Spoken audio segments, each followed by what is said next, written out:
सिंधी और सिंधी समाज की पहचान। चैप्टर 8।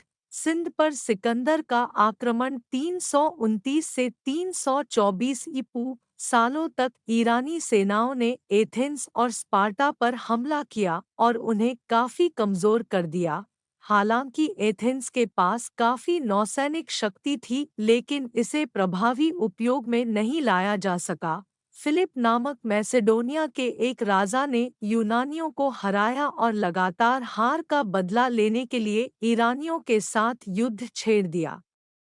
वह एक लड़ाई के दौरान मारा गया था और उसका युवा बेटा, जिसे प्लेटो और अरस्तू जैसे उस्तादों द्वारा शिक्षित किया गया था, सिंहासन पर बैठा। उसने विश्व का सम्राट बनने का सपना देखा था। वह अपनी महत्वाकांक्षा को प्राप्त करने के लिए निकल पड़ा। उसने न केवल ईरानियों को हराया बल्कि मिस्र और सीरिया की भूमि को अपने अधीन कर लिया। राजा दारा की हार के साथ उनके लिए अकथनीय धन की दुनिया खुल गई थी और उन्होंने उस समय की शक्तिशाली और अजेय लड़ाकू मशीन बनाने के लिए राशि और साधनों की कमी नहीं छोड़ी। उसने सम्राट दारा की बेटी से शादी की और अन्य दरबारी रईसों के बीच शाही हरम की लड़कियों और सोने और रत्नों की संपत्ति को इनाम और युद्ध लूट के रूप में बड़े पैमाने पर वितरित किया। उनकी उदारता की खबर दूर दूर तक फैल गई, जिसने दूरदराज के राज्य के कई रईसों को उनके इच्छुक जागीरदार बनने के लिए प्रेरित किया। अधिकांश रईस जो उसकी ओर आकर्षित थे, उन्होंने मान लिया कि पिछले अवसर की तरह एलेक्सजेंडर को केवल लूट में दिलचस्पी होगी और अंततः अपने दरबारियों पर शासन करने के लिए उन्हें स्वतंत्र छोड़कर अपने देश लौट आएंगे। इसे एक बुद्धिमान रणनीतिक कदम माना गया।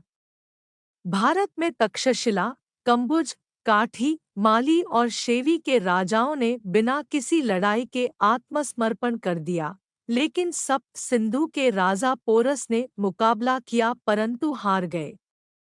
झरझरा और अलेक्जेंडर के बीच टकराव कई लोक कथाओं का मुख्य आधार है।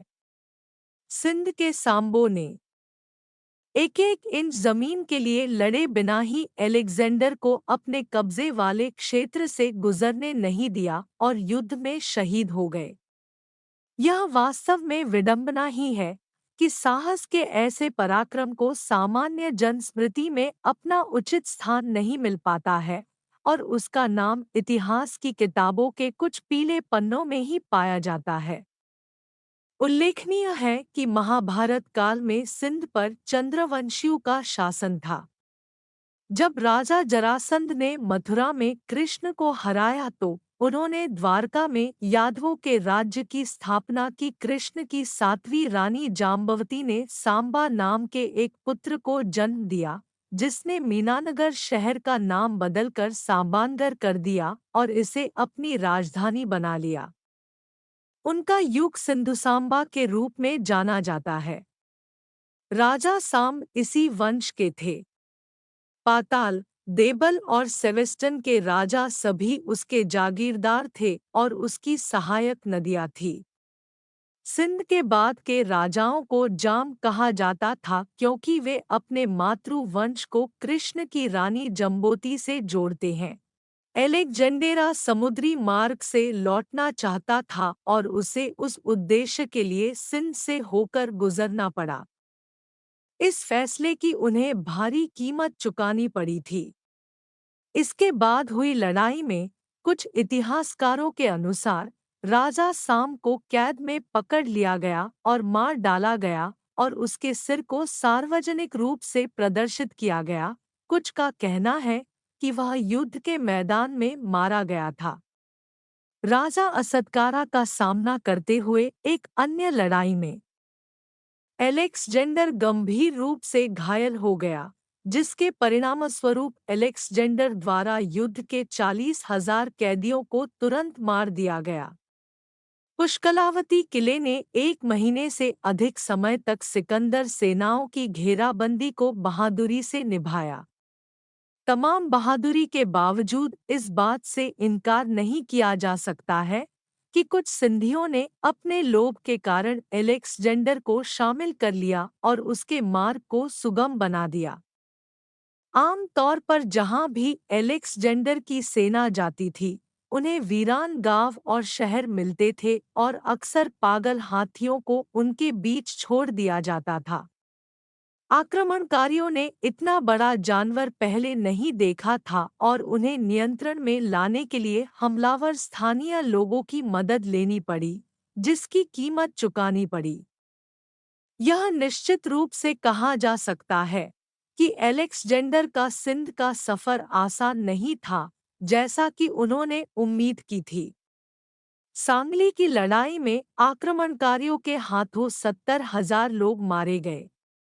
पातल को पार करने के बाद सिकंदर ने मकरान की पहाड़ियों की ओर कूच किया। मेड जनजाति जिसने इसे बसाया था, अपने मार्ग को अवरुद्ध करने के लिए गुरिल्ला युद्ध छेड़ा। अलेक्जेंडर द्वारा नियुक्त गवर्नर बहुत जल्द क्रोध और उपहास का पात्र बन गए। सिकंदर की सेना के कुछ पुछल्ले सिंध में ही रहना पसंद करते थे।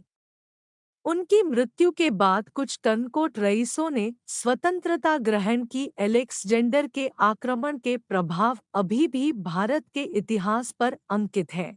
यूनानी सेनाओं के साथ गए इतिहासकारों ने उस समय के भारत का अभिलेख लिखा है, जो उस काल में प्रचलित परिस्थितियों पर पर्याप्त प्रकाश डालता है। अलेक्जेंडर पहला यूरोपीय था जिसने भारत पर अपनी नजरें जमाईं। इससे पहले भारत के बारे में यूरोपीय लोगों के पास जो भी ज्ञान था, वह व्यापारियों और अन्य यात्रियों की अफवाह मात्र थी, जो समय बीतने के साथ अविश्वसनीय होने की कगार पर था। सिंध की स्थिति का अध्ययन करने के लिए अलेक्जेंडर ने एक समिति का गठन किया था। शहर से 10 मील की दूरी पर अत्यधिक गर्मी में साधु ध्यान समाधि में बैठे पाए गए थे। वे पूरी तरह नग्न थे। मैंने उन्हें राजा से मिलने के लिए कहा। उन्होंने उत्तर दिया, एक राजा जो अपने विनाशकारी हथियारों पर गर्व करता है, वह उनके सूक्ष्म दर्शन को समझने में सक्षम नहीं होगा।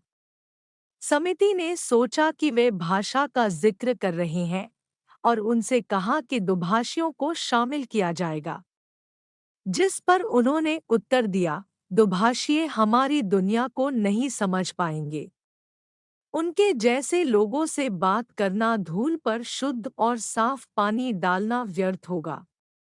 इसके बाद उन्होंने पाइथेगोरस, सुकरात और डाओजेनेज और कुछ अन्य लोगों से पूछताछ की। यूनानियों ने बिना किसी अनिश्चित शब्दों के सिंधियों की प्रशंसा की है। उन्होंने देखा है कि सिंधी दुबले, लंबे लेकिन मजबूत शरीर वाले होते हैं।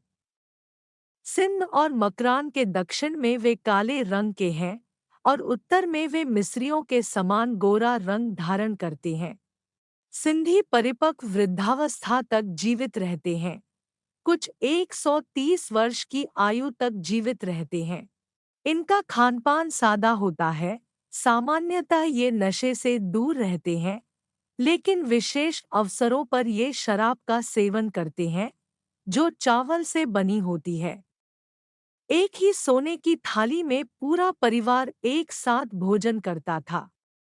सिंधी शिक्षित थे, लेकिन उनकी शिक्षा प्रणाली में किताबों से पढ़ने के बजाय पुराने ग्रंथों को याद करना शामिल था।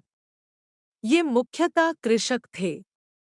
परिवार के सभी सदस्य अक्सर जमीन पर काम करते थे। वे वर्ष में एक से अधिक फसल बोते थे और वर्षों से अधिक खपत के लिए अनाज का भंडारण करते थे। बहुविवाह प्रथा प्रचलित थी। कुश्ती और अन्य खेल उनका शगल था। अलेक्जेंडर ने अपनी सेना की आवाजाही की सुविधा के लिए सिंधु नदी पर महत्वपूर्ण रूप से पाताल, भाम्बोर और सोनमियानी में जेटी बनाई, जो बाद में जल मार्ग के साथ साथ व्यापारिक गतिविधि के लिए फायदेमंद साबित हुई। एलेक्जेंडर के आगमन के परिणामस्वरूप दोनों देशों में सांस्कृतिक आदान प्रदान हुआ जो स्थायी प्रकृति का साबित हुआ।